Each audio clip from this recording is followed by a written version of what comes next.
Certainly, small doses of psilocybin can contribute to a general increase in well-being, and for some people, that's what they need to get their lives together. But microdosing can offer you a lot, but it can't offer you with a big journey. We know now that psilocybin as a molecule increases the presence of brain nutrients that contribute to neuroplasticity. Neuroplasticity being a technical word, meaning like the ability to change how your brain is operating and even the structure of your brain. So the microdose itself can give a little bit of a boost, a little sort of like, modulates your serotonin a bit. You could have a sacred intentional experience, but it usually isn't about necessarily having a good time, but having a meaningful time. And the context there can change. That can be in a group where you're focusing on yourself. It could be a group where you're focusing on each other. It could be alone. It could be alone with a sitter. It could be with a sacred plant, such as ayahuasca, which is a combination of plants. Or it could be with something entirely chemical, like LSD. LSD is a naturally derived compound that comes from a fungus as well.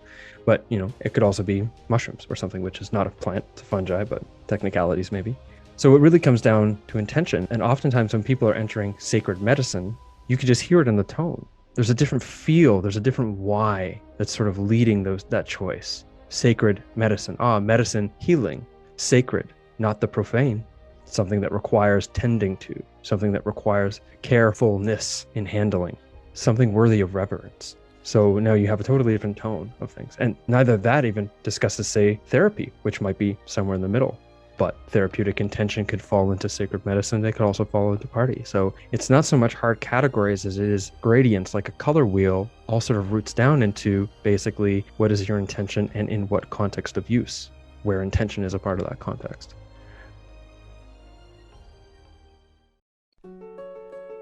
Welcome to the Awakening Entrepreneur Podcast. This show is for entrepreneurs that have chosen to define their life beyond the material. They have followed their soul on a hero's journey towards the mystery of the spiritual. I'm your host, Garrett Ng. Each episode will be learning from awakened entrepreneurs and spiritual thought leaders.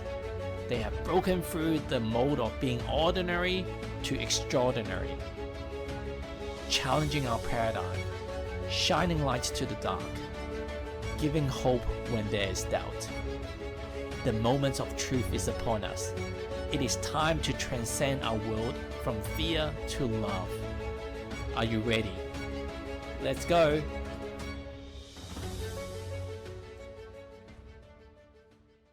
Welcome to this episode of the Awakening Entrepreneur Podcast. As we delved into spirituality, and a big part of my personal journey is also working with plant medicine and sacred medicines as well.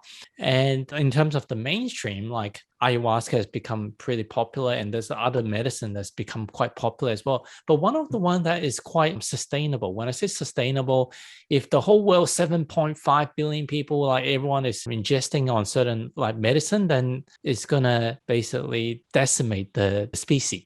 But psilocybin mushroom, which a lot of people refer to magic mushroom, is one of the ones that is quite scalable, it's quite sustainable, and it's quite magical. It's quite versatile. There's talks of people using it in Silicon Valley to enhance their creativity in problem solving.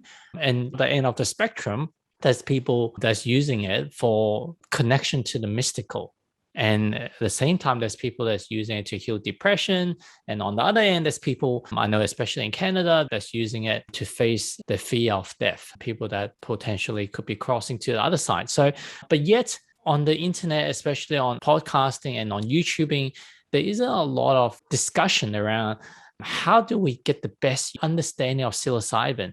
And I sourced long and wide and from afar, and I've come across a gentleman that I personally deeply resonate with his character, his spirit, his soul in serving the world in his mission here on this lifetime.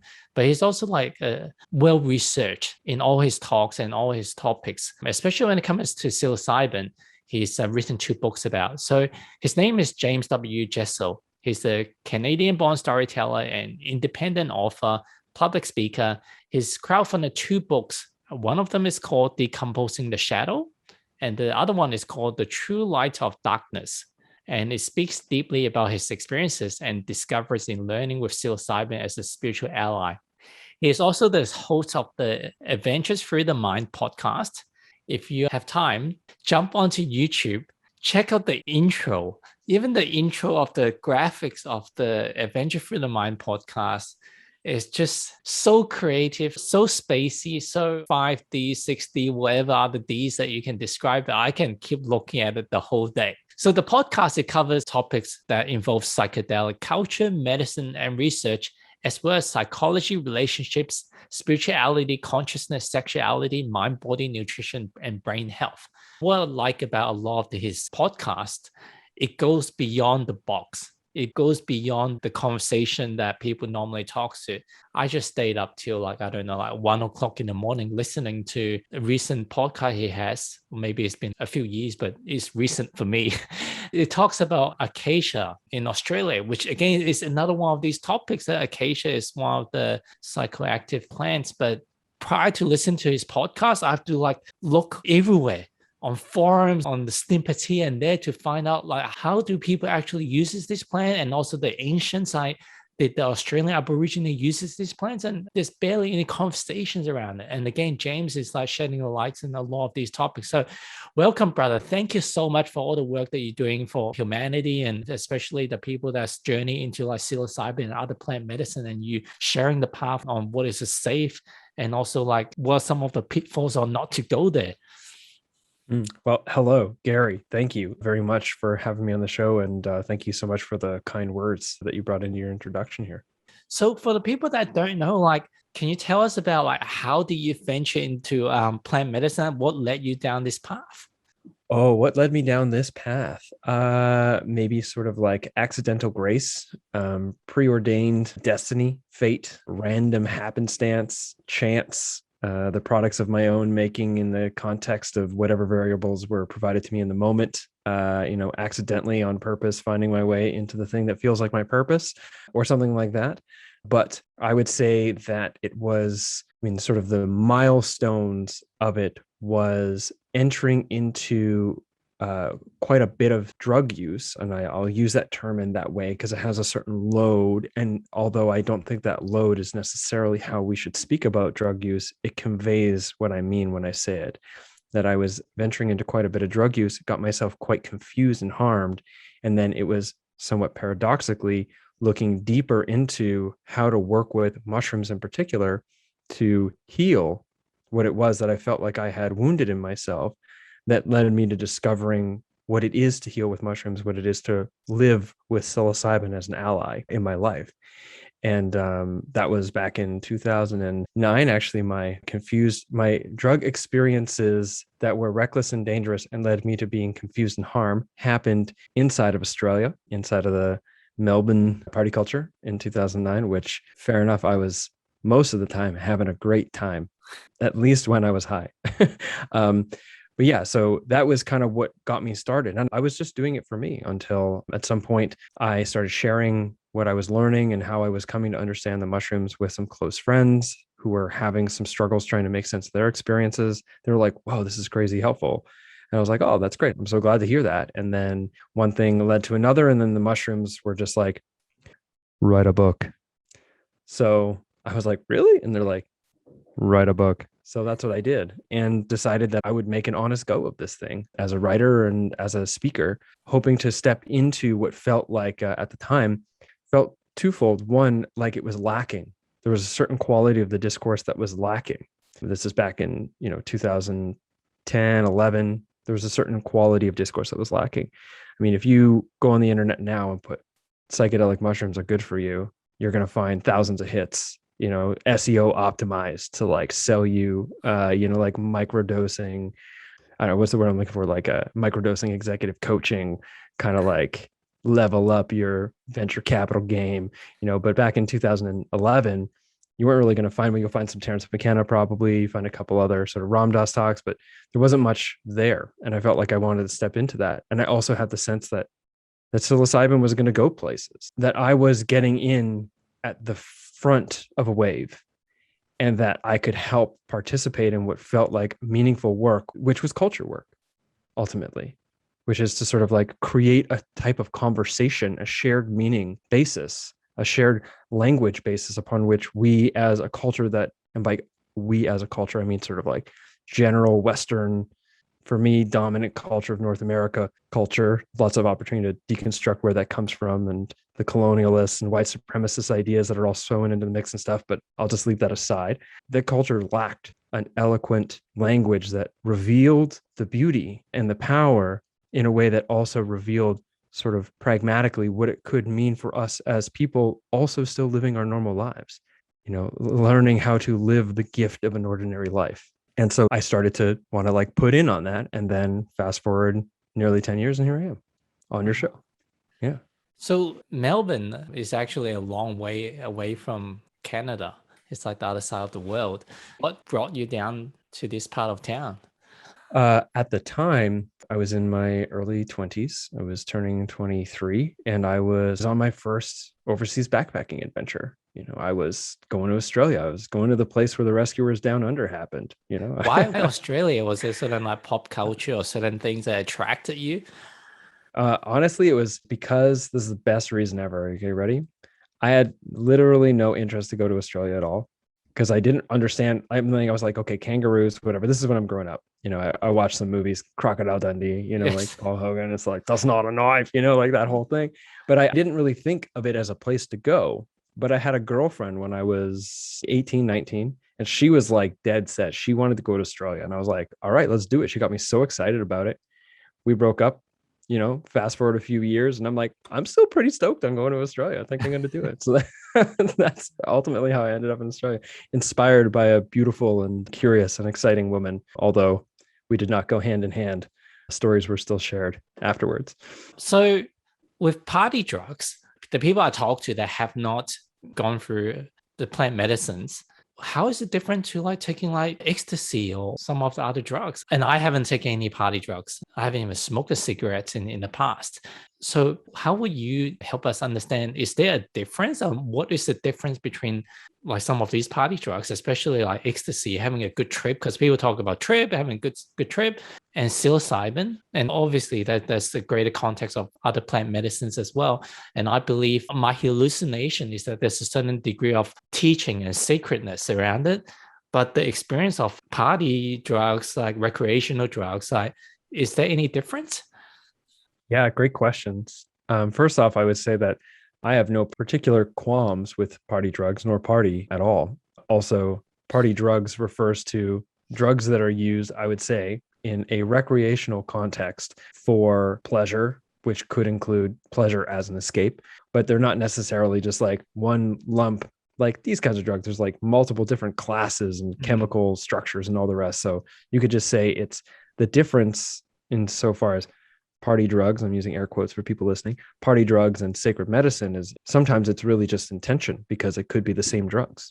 In regards to, say, the difference between MDMA and something like, say, psilocybin mushrooms, well, multitude. One of which is MDMA is not a trip, it's a roll, where mushrooms are a trip. If you combine them together, it's a flip, but that's for your audience to Google if they like. No, but for example, ecstasy. I mean, ecstasy is a pressed tablet that you generally don't know what's in there unless you are, lucky enough to live in a country that is smart enough on the government level, mature enough on the government level to allow for drug testing, for facilitated drug testing without criminal consequence for possession. You don't know what's in it, right? But ideally, a good ecstasy tablet is a combination of MDMA and some kind of stimulant, usually meth or amphetamine or something. So it makes you feel all lovey and it also makes you want to dance all night, right? So that would be an ecstasy tablet. Even MDMA itself, if you were just to take so-called pure MDMA, although oftentimes these days pure MDMA is sold in powder, but it's actually ecstasy in powder form because it's cut with different things. But even that, like that, MDMA is totally different than psilocybin in the sense that MDMA and psilocybin create totally different experiences, right? And I could take psilocybin at a party and I could possibly get myself overwhelmed, or I could just flat out have a good time as I have, and I could also take MDMA in a ceremony and access what is a profoundly holy state, truly. Like the space that one enters and when in MDMA, I think it is a beautiful sacred space that I think that, save for the legalities of suggesting anyone do anything illegal, I think that it's incredibly valuable for a person to have an MDMA experience, the same way I think it's incredibly valuable for people who are inclined towards it to have a sexual experience, or to have a psychedelic experience. So it really comes down to intention. Normally when we are taking substances at parties, we're probably doing it to get wild, get crazy, have a good time, have a positive experience, possibly connect with friends, dance, a number of things. And that could be totally neutral intentions, which is like, I'm just having a good time, to positive intentions in a party space, which is like, I'm going to do this to open up so I can connect more with others. Okay. To maybe something a little bit more muddy, like, I need to do this because otherwise I don't feel good about myself as a person and I hate my life. Okay. So now we're into a muddy area, right? But that's still a matter of intention rather than necessarily behavior and substance and environment. Then you get into something like sacred medicines, could be any number of other things that I just spoke about. You could have a sacred intentional experience, but it usually isn't about necessarily having a good time, but having a meaningful time. And the context there can change. That can be in a group. It could be in a group where you're focusing on yourself. It could be a group where you're focusing on each other. It could be alone. It could be alone with a sitter. It could be with a sacred plant, such as ayahuasca, which is a combination of plants, for example, or it could be with something entirely chemical like LSD. I mean, LSD is a naturally derived compound that comes from a fungus as well, but it could also be mushrooms or something which is not a plant, it's a fungi, but technicalities maybe. So it really comes down to intention, and oftentimes when people are entering sacred medicine, for example, you could just hear it in the tone.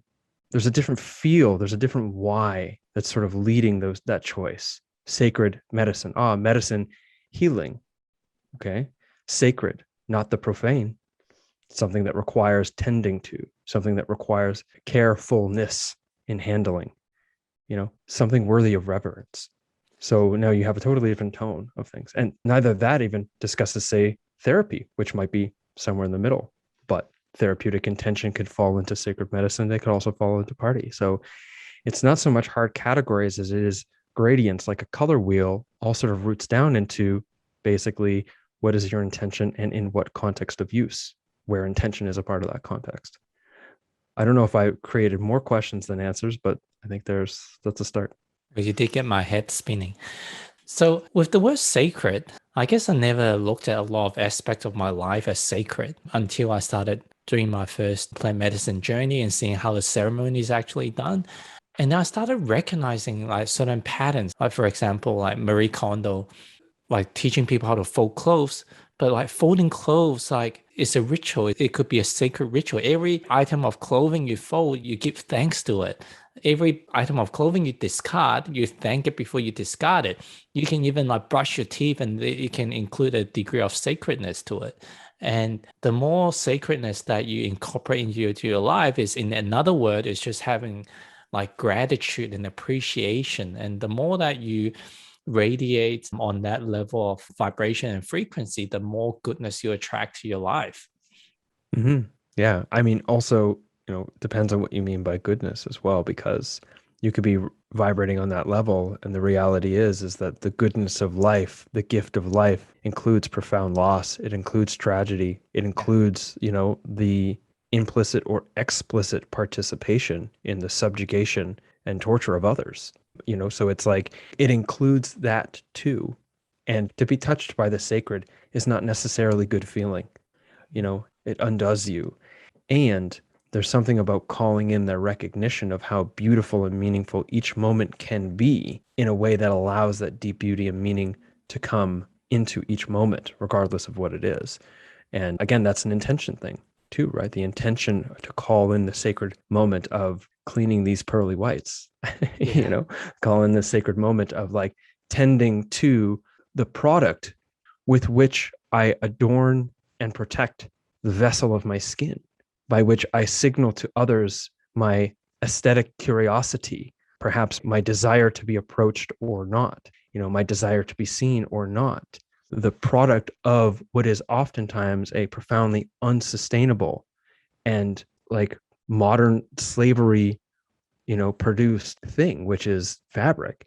that it comes from that, unless I paid an unbelievable amount of money for it, and now it is this thing that I hold with gratitude and appreciation, and I hold into the sacred mindset. All of that is included too. And that's a mindset thing. Otherwise I could just be like quickly folding my clothes while I watch Solar Opposites and eat chips and try not to get too many chips on my clean clothes, right? There's intention makes the difference there. Yeah, James, you brought up a really good point. I started my journey with personal development and then eventually gone on this spiritual journey. These are all just labels. It could be one journey, but I think the listener, they get the drift. At first, it's like you think you get to this stage is that my mind is, I'm just going to be happy, especially looking from outside at other people. He seems happy. He seems like he's done all the work in this lifetime necessary to have a great mindset from a personal development standpoint. And from a spiritual standpoint, man, he's cleared all the shadow. And that person is just living at peace, or that monk is, or that shaman is just like, I want to be like that person, because it seems like there's no stuff that they have to work with. So as I started to understand and being at peace with some of the darkness, the fear and shadow stuff, it's like, now I'm getting triggered by stuff that I didn't used to get triggered. Like, what the hell's going on? And from that, it's like, that allowed me to understand. It's almost like when I talked about you raise your vibration, you attract the goodness, but at the same time, the darkness also helps you to push you up, to keep as a driving force for you to see other perspective. It reminds me of an anecdote. Oh, I don't know if it's an anecdote or a metaphor that the late Ram Dass used to say, which was something like, the closer you get to the inner temple, the bigger the monsters on the edge of the gate, the bigger the gargoyles on the gate. And the thing is that the acquisition of peace, true peace, like the cultivation of true peace, is not a consequence of the absence of difficulty. It's the consequence of a skillfulness in experiencing difficulty, challenge, darkness, suffering in a way that doesn't lead to suffering further as a consequence. And by this, I mean, in reference to my own work, the psilocybin and the cultivation of compassion, you can have authentic suffering and reactive suffering. Authentic suffering is feeling the pain that's happening right now. And reactive suffering is the cascade of consequences that comes as a result of not feeling the pain that you're feeling, right? And so peace doesn't come from, like making all the painful stuff go away. I mean, like if someone is experiencing peace because they've made all the painful stuff go away, they're either deeply repressed, delusional, or perhaps living a monastic life. But even then, even then the pain of isolation and all the rest is going to come up. So yeah, when we start to say, all right, I'm willing to do the work, then we start to like recover our feeling function. We sort of start reactivating the feeling senses that were once deadened. And now we're more likely to feel things more deeply. If you think about it in a relationship, you're a reasonably healthy person, we'll say. Chances are you are a reasonably healthy person. But, we'll just say a reasonably healthy person who is reasonably not that reactive is like that. They get into a relationship and all of a sudden, you get deeper and you get deeper and you get deeper into a relationship. And at some point, the subtlest of words can just absolutely gut you. And you're just like, oh God, and there's so much reactivity. Well, why is that? Well, that's because you've let someone deeper and deeper and deeper into you. And as a consequence, they can touch you in ways that no one else and nothing else can. And that's beautiful. And it's challenging. And the relationship needs to have the effort to build the deep architectural, foundations upon which that can happen. Discussions can unfold, communion and connection can happen. Turning toward intimacy is the basis, and healing, revealing, and deepening love comes up as a consequence of being triggered in that way, right? But once you really let life in, wow, if you really want to let it in, you got to keep in mind that you're letting it touch you really close to the core. And that's where all that heart stuff is too, and that's not a bad thing. It's just a thing. If anything, it's a good thing. It just doesn't feel very good when it's happening, and it certainly doesn't have necessarily and always good results, especially when we're first learning how to manage that and are likely to make mistakes behaviorally and in the manner in which we express those feelings. I love your description, because from a human level, if someone is hurting you, and logically you may argue that that person called you name or that person slapped you in the face, and that's just for you to think that that person did that to you and you become the victim. But then from a spirit, from a soul level, you wanted to have that experience. you call for that, for you to transcend beyond your normal views of life, for you to go in a journey to go deeper on what is causing the pain. And I love your description. So that kind of like lead me to psilocybin can help us see from a different perspective on many fronts. And so when I look at psilocybin, what I get fascinated with is the versatility about the different dosage you can have and having various outcomes. And I'm sure that with different plant medicine, I have heard other people talk about like taking ayahuasca as a mini dose and so on and so forth. But the amount of people actually talking about using it from a different robust standpoint, it hasn't been as significant. So anyway, leaving those aside, let's just stay with psilocybin. When I first came across the concept of different dosage having different outcomes, I just think, hey, is it more the better? It's like having more broccoli. The more broccoli you eat, isn't it going to be better until to a certain degree? But mostly like having three broccoli, three big lumps of broccoli or three bowls of broccoli, wouldn't it be better than having two bowls? If someone is to say that having just one spoon of broccoli is what you meant to have today instead of having a bowl, it's like, how can I not have the benefit of one spoon versus like a bowl of broccoli? Sorry with all the broccoli analogy. If you're still with me, can you kind of like decompose on what is the magic of having a smaller dose, a micro dose, a mini dose, as opposed to a big dose? Okay, so great question. Why do we take mushrooms at all? Let's think about that. There's a question, right? And so, one way is looking back on what we just said. Possibly it's to, like the Jungian psychologist, psychoanalyst Jim Hollis says, like to restore the feeling function, to let down the things, the walls that hold our feelings in and hold the world at a certain barrier from us so that we can be touched by the world, so that we can feel what's really there, and if that's the case, then if you don't have enough, then you're not really going to get to the place that you need to get for those feelings to just move through you as the natural metabolic arc of both your feeling processes and the mushrooms sort of, the pharmacological actions of the mushrooms are able to sort of move those feelings through you to the place of giving you a type of meaningful experience that connects you with those feelings and gives you context for how to apply them into your life. And also, if you take too much, it could just be too much. And there's too much feeling, and then there's pain, and then there's anxiety. And the thing is, it's not just feelings, though. It's experience, it's narrative, it's perception, it's a sense of ego dissolution, for example, is in the dissolution of the normal barriers with which we define the difference between I and thou and I and it. And even, can bring up experiences that are of the ultimately weird, like properly weird, like aliens and other dimensions and entities and demons, and all these things can happen if you're deep enough on a big enough dose in a certain context, and then wow, I just went in there thinking that it was good for me. It'd be good for me to heal my depression by eating some mushrooms, and now I'm grappling with the consequences of having been ravaged by demons for the last 3 hours, right? So, or having my entire sense of reality completely destroyed, and now I don't know who I am or what I'm doing or what the purpose of life is anymore. Okay, so I mean, for example, if I don't have enough water, well, I'm gonna be dehydrated. If I have too much water, I die. This is like there's like a golden middle in there, right? Now that said, with mushrooms, too much aside, you can build your way up to a lot as a consequence of the practice that increases your holding capacity, or compensating for not having that internal holding capacity by having external holding capacity in the form of a ceremonial circle or facilitator of some variety of it or another, where your ability to feel safe at that dose is as bolstered by your ability to feel safe with that other person despite how much you've had. Okay. But with mushrooms, insofar as taking small doses, okay, so now we've got something where it's like, yeah, you could take small doses and get benefit. You can get the benefit of, increasing the feeling function a little bit while also creating a differentiating by creating a different vantage point, sort of slightly shifting your models. If you imagine that you kind of get into a rut, I don't think anyone has to imagine this. They're just going to go like, oh yeah, especially coming out of 2020. They're like, yeah, rut. I know.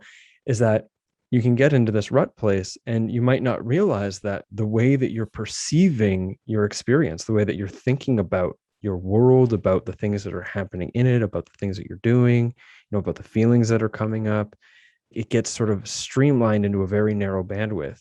And with a microdose, you could get to a place where, oh, it's slightly different now. Oh, I have a slightly different capacity to think about this slightly differently. And in that creativity, oh, there might be a shift in framing. And that shift in framing could create positive outcome. Right? I think I might have gotten myself lost there. I hope you're following me. Nice. Well, it's well described. Like you cleverly and nicely like described like the difference in the dosage and having the smaller dose, like the benefits that we could have. That if we take a bigger dose, like, hey, I want to have a different perspective on the work situation or maybe an argument I have with my missus, and then you have too big of a dose, it's like, hey, the aliens are talking to me. That's interesting. But when you come back, it's like, how do I deal with this work situation or this fight I just had?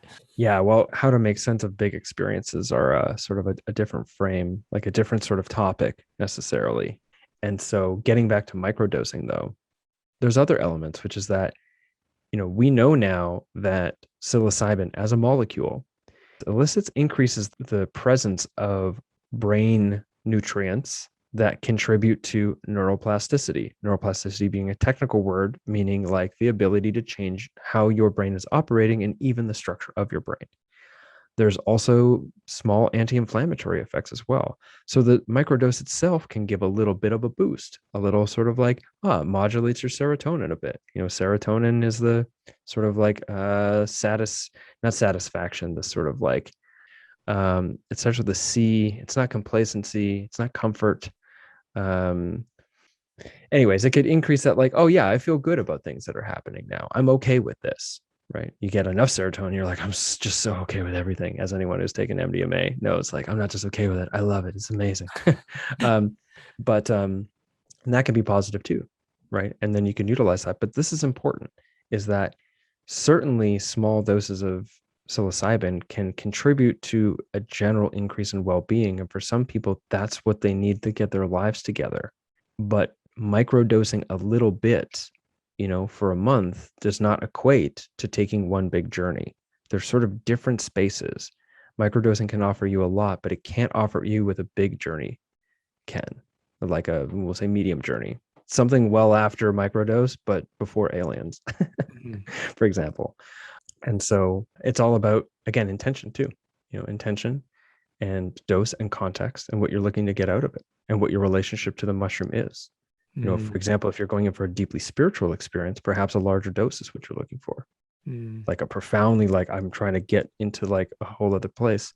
So now we're trying, questing. That's a whole other sort of energy. Maybe that doesn't necessarily serve the spiritual practice, but I think you get my drift.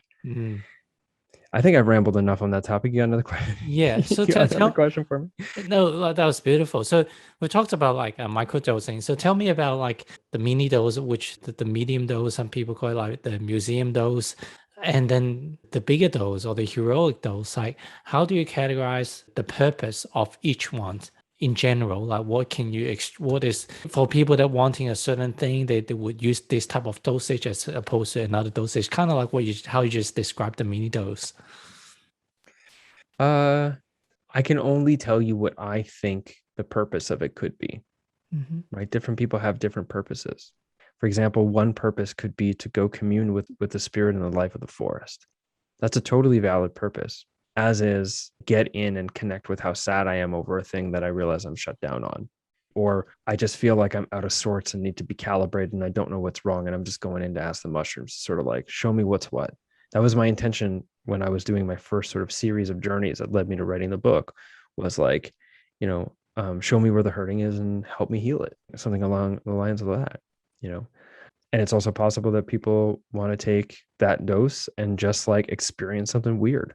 Thing is, though, if you're wanting to just experience something weird and have a good time, that's not necessarily a guarantee. And if you don't have the frameworks, the disposition, or if you don't have structures in place internally or externally to compensate for having an experience you don't want, then that can produce anxiety and experiences that are experienced as very negative, which can have a harming effect as much as a positive one can have a helping effect. So there's a lot of reasons why people might take that middle dose, as for example, also the middle dose is sort of the dose people lean on to sort of work with depression stuff. Slightly lower than that, there's some good information now saying that it could work with trauma stuff if it's held well.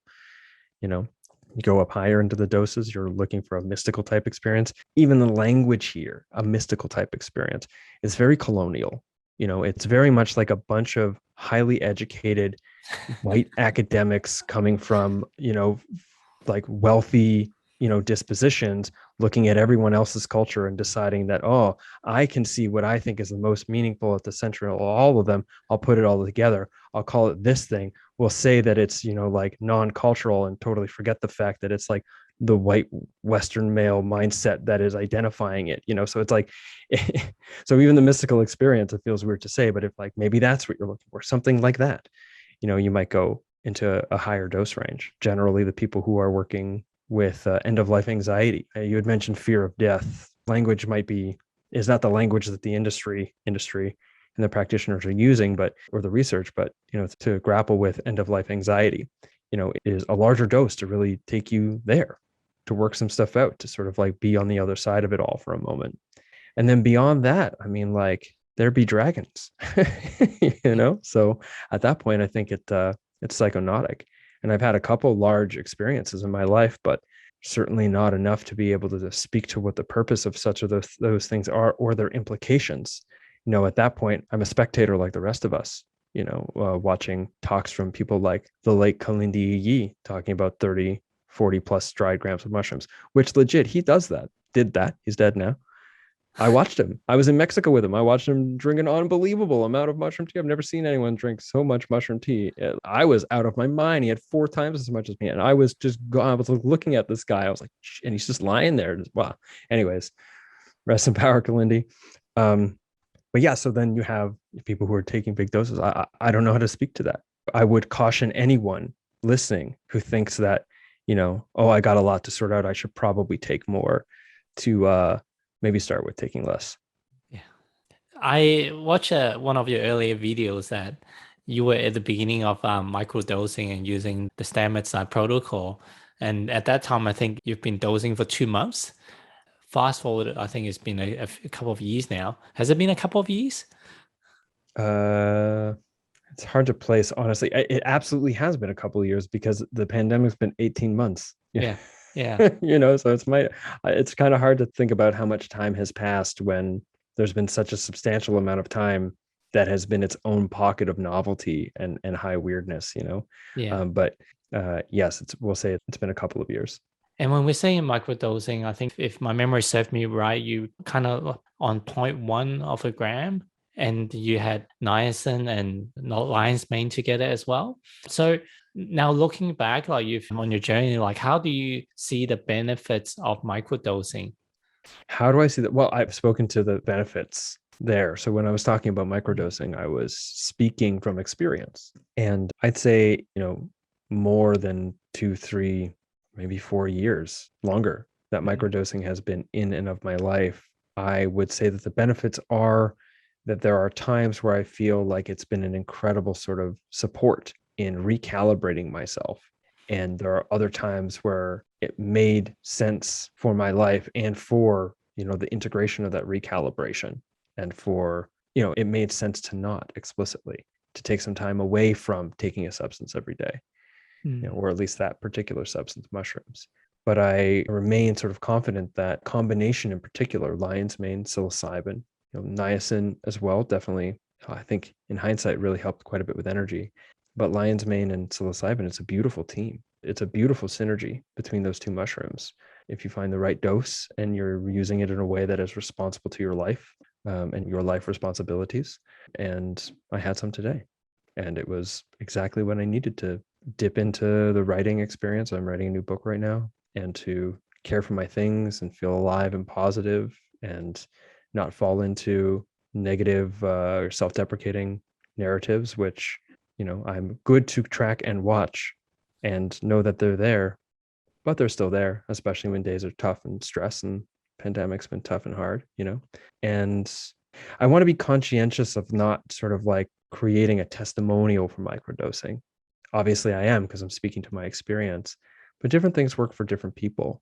Yeah. And for some people, I think it's possible that microdosing psychedelics might produce too much sort of elation or Mm. reframing, to the consequence of perhaps people making choices that are more impulsive than is careful, or more impulsive than is appropriate for the responsibilities they have in their life. For myself, that's not the case.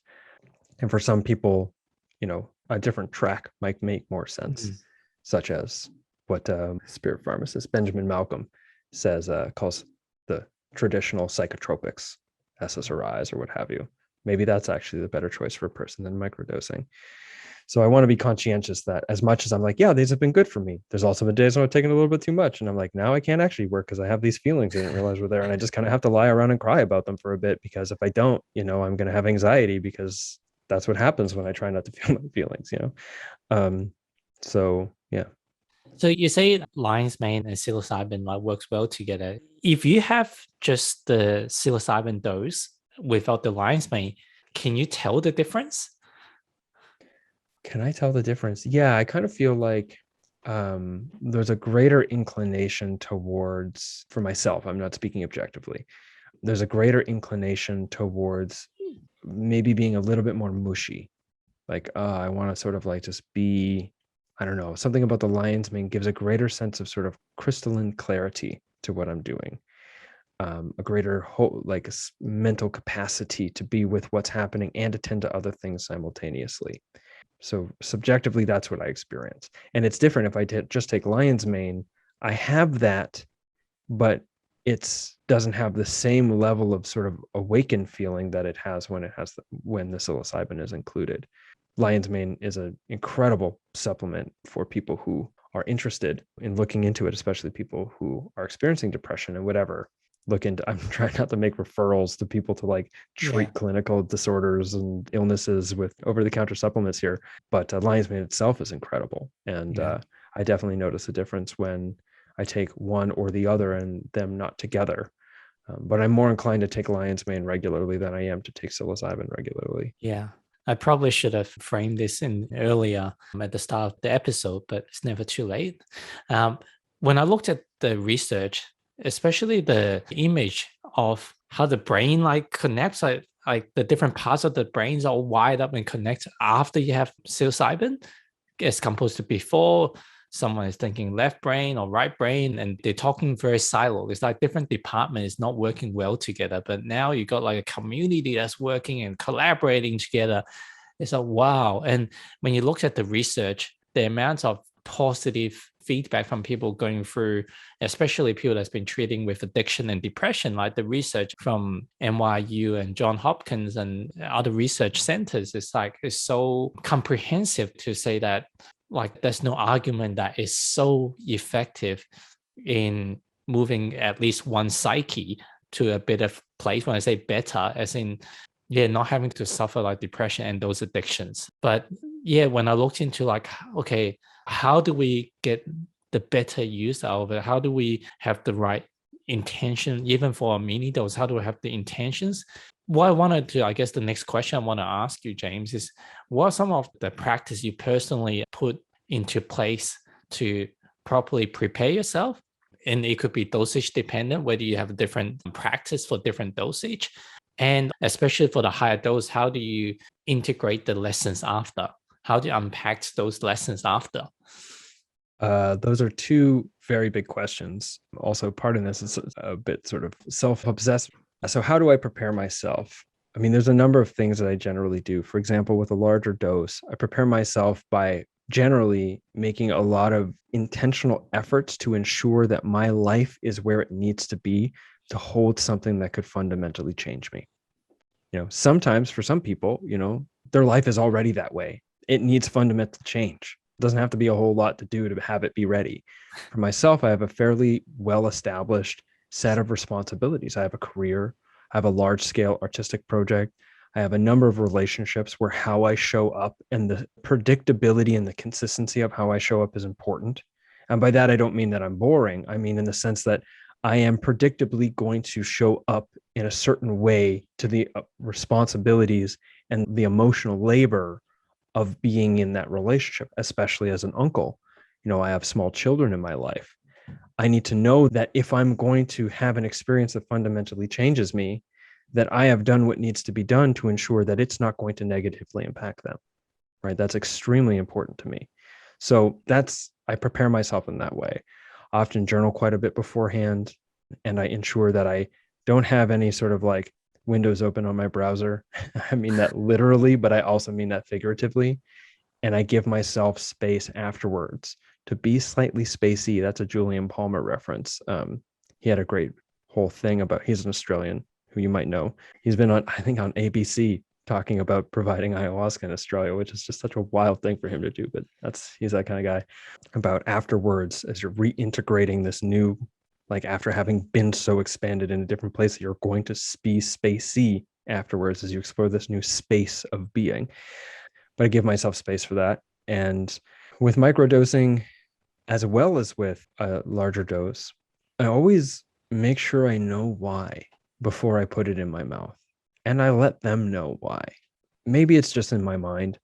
Maybe I'm really in communion with something beyond me, something intelligent and alive, manifesting through my consciousness as the experience it guides me on. Either way, I think it serves well to have a relationship with it. And for me, cultivating that relationship and practicing and participating in it has felt the most intuitive in a very literal exchange of like, hey, psilocybin, hello. I don't always say it like this. Hello, thank you. Nice to meet you. Nice to see you again. But it's like, hi, like, please help me this way. Thank you so much for bringing this into my life today. Something like this.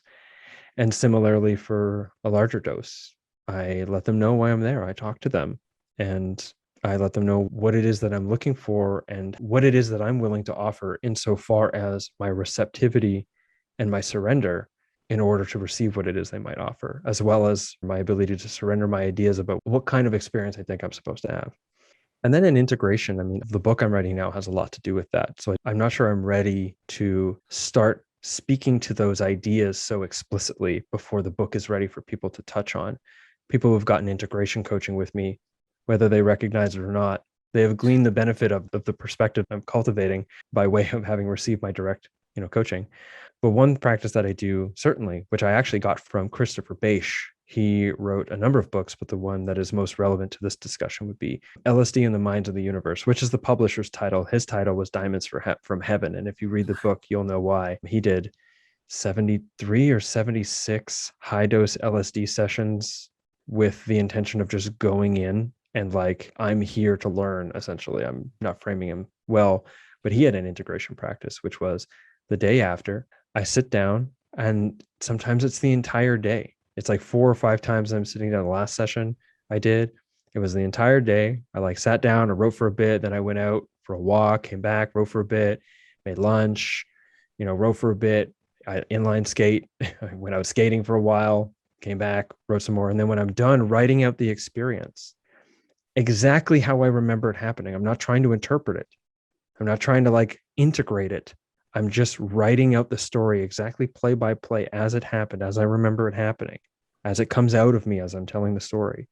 I like end it and I never change it again after that. I title it, and then it is on that document that I would work my integration. Now I can start interpreting what happened, that I've got a record of it. And I'll tell you, for anyone listening, it's amazing what you forget. Even when you're like so certain on day 2 and day 3 that like this has changed you forever, and like day 8 and 9 you're like, oh, what was that thing again? Oh, where's the heart? That's it. I wrote it down. I'm glad. I'm glad I wrote it down. And there are other things about integration too, which is really holding it long enough to really wonder. And by wondering, I mean that as a practice, a disciplined inquiry about like, so now what? How does this apply? How do I apply this? Where else does it fit? And so that's part of integration as well. How do I integrate? How do I translate the meaningfulness of that experience into the sober context of mind and the larger context of my life in a way that I carry forth what happened there, productively and pragmatically and positively into the days that follow? After enlightenment, chop wood, bale water, like after mushrooms, like is there a way in which I could optimize this wood chopping? You know, like, yeah. Have you ever recorded yourself throughout the session?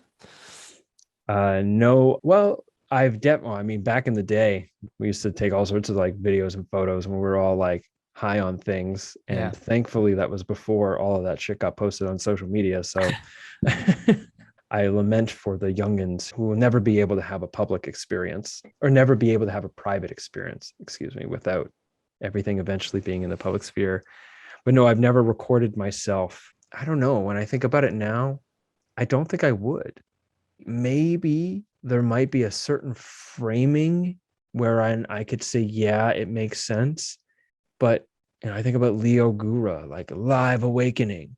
I'm like, okay, well, it seems like a really powerful experience. And I understand that he recorded it. And it's like, on the other hand, it's like, I just don't see how something can be sacred and also be recorded and then released publicly.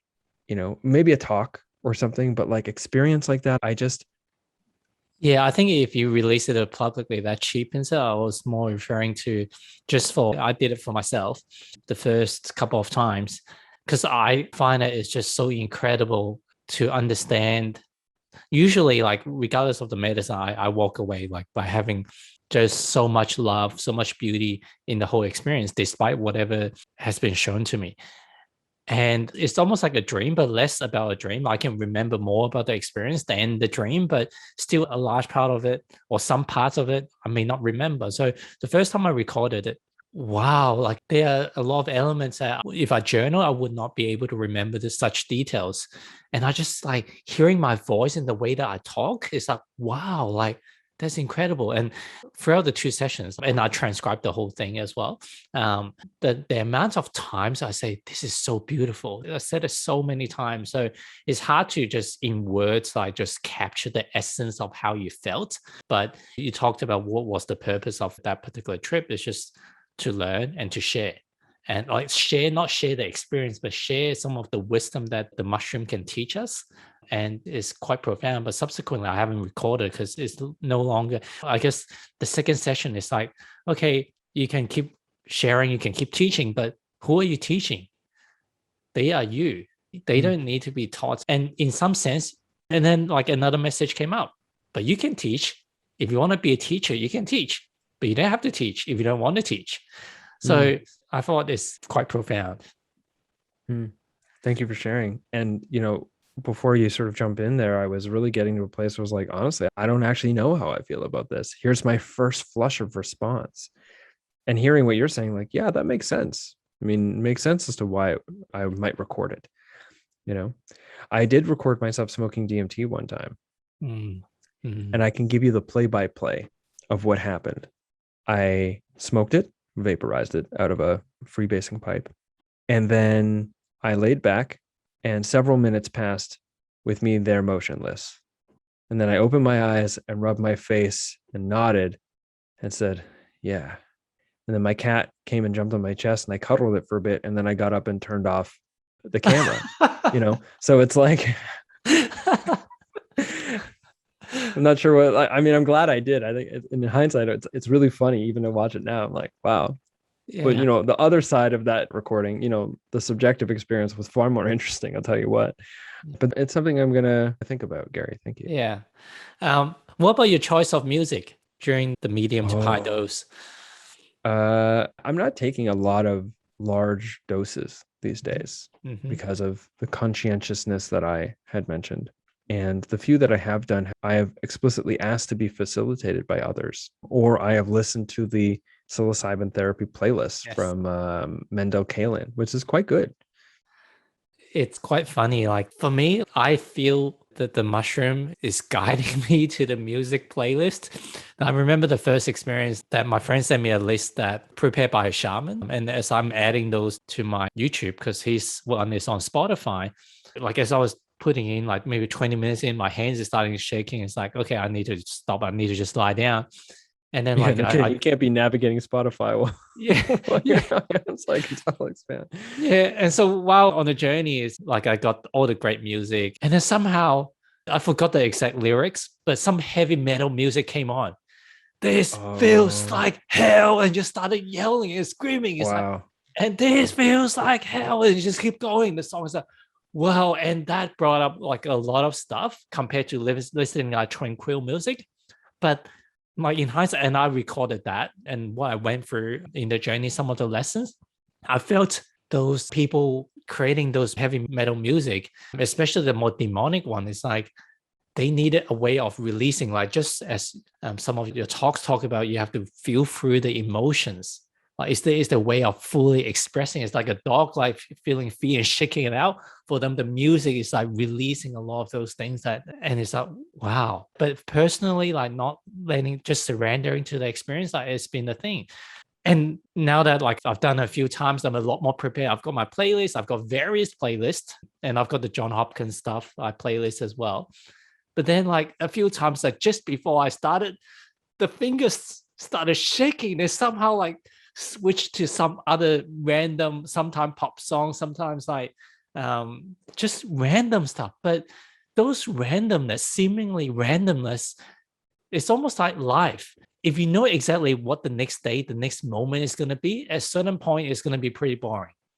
But because of the unpredictability of what was going to happen, regardless of the genre of music, there's so much beauty in it. So even within the heavy metal music, there was beauty in it. So I really enjoyed it. But at the same time, not every person have the same appetite for a certain genre of music. That's why I was asking, like, what do you go to? And I think like as you say, the curated one, it seems to be a safer trip, especially if you're not in a state to go on a roller coaster.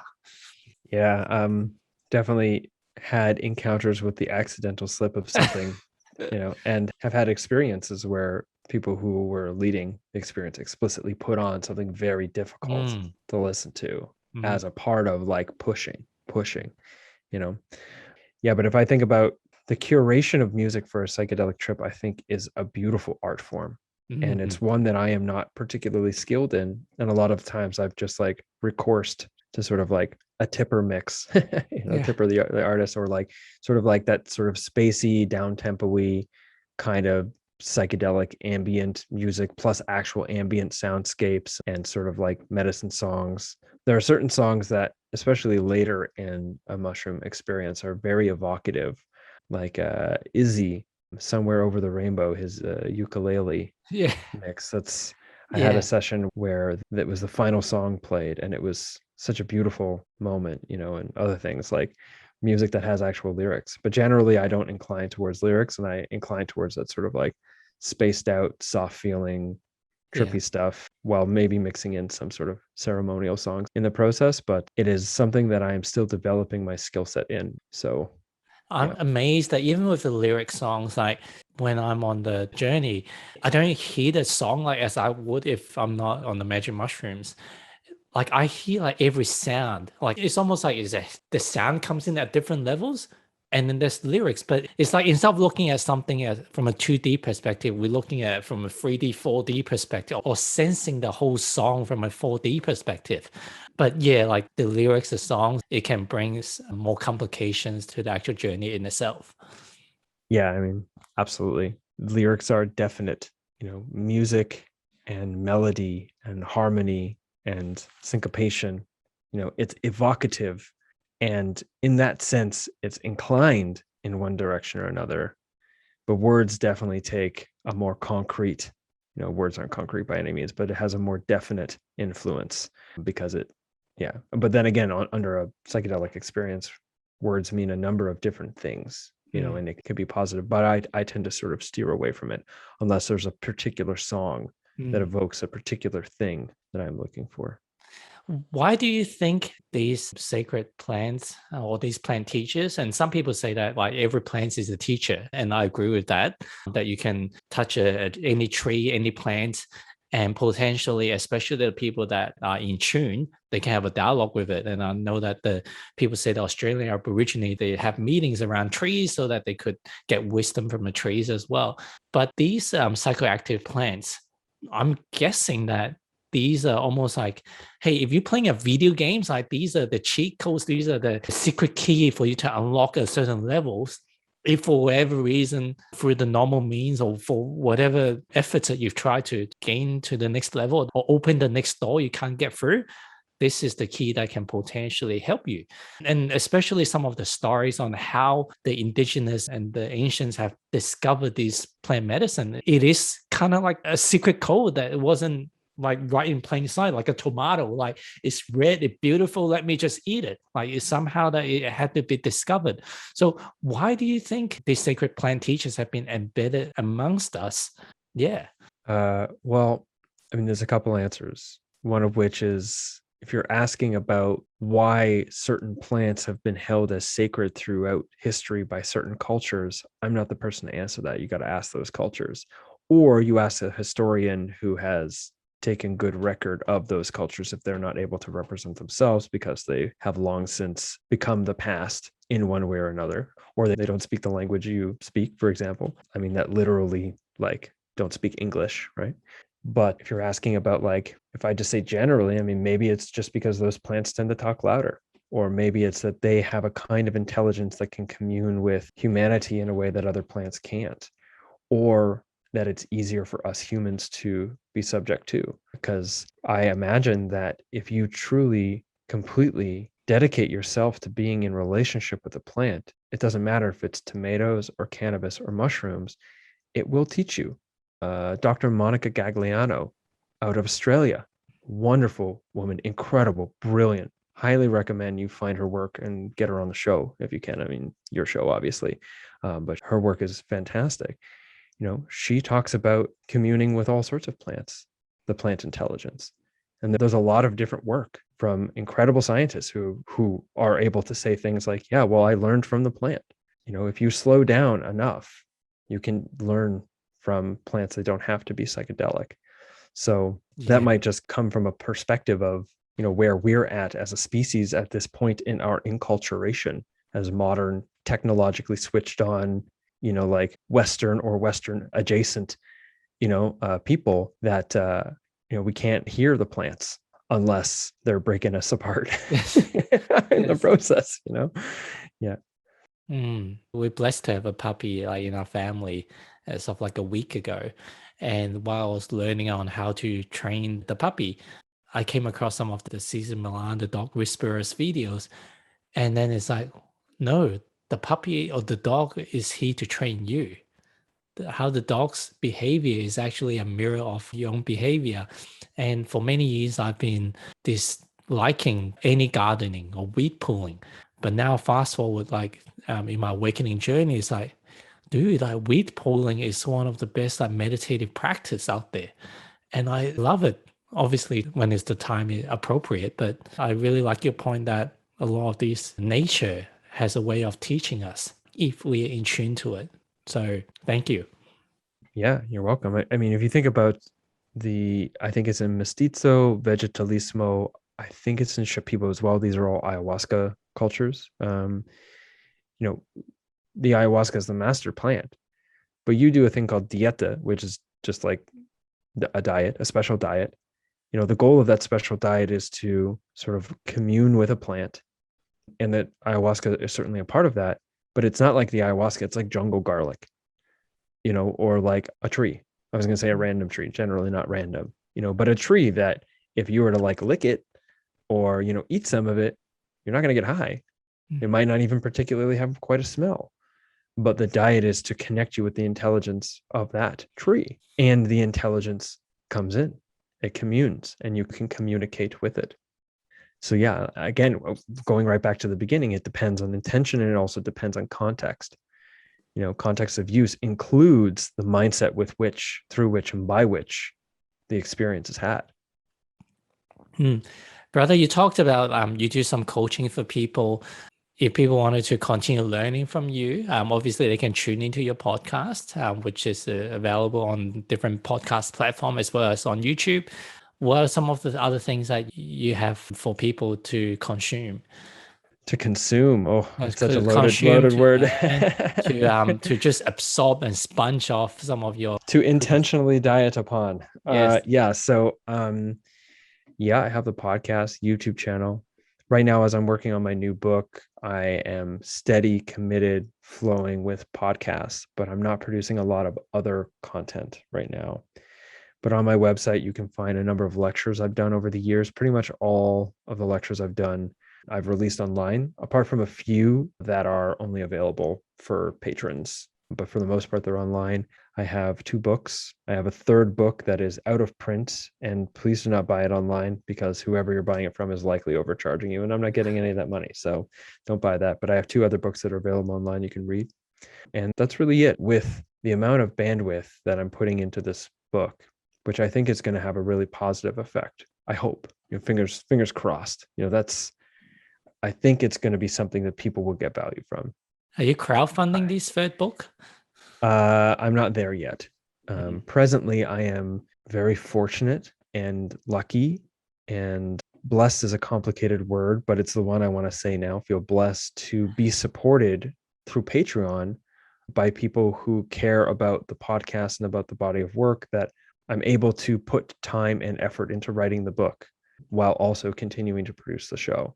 So previously, when I've crowdfunded, it was because I didn't have the income basis to not. I couldn't work a job at a cafe and also write a book about mushrooms, if that made sense. I needed the money to invest in writing it, and then also all the printing and all the rest of this. And I'm probably going to need that money too, because all of that's very expensive.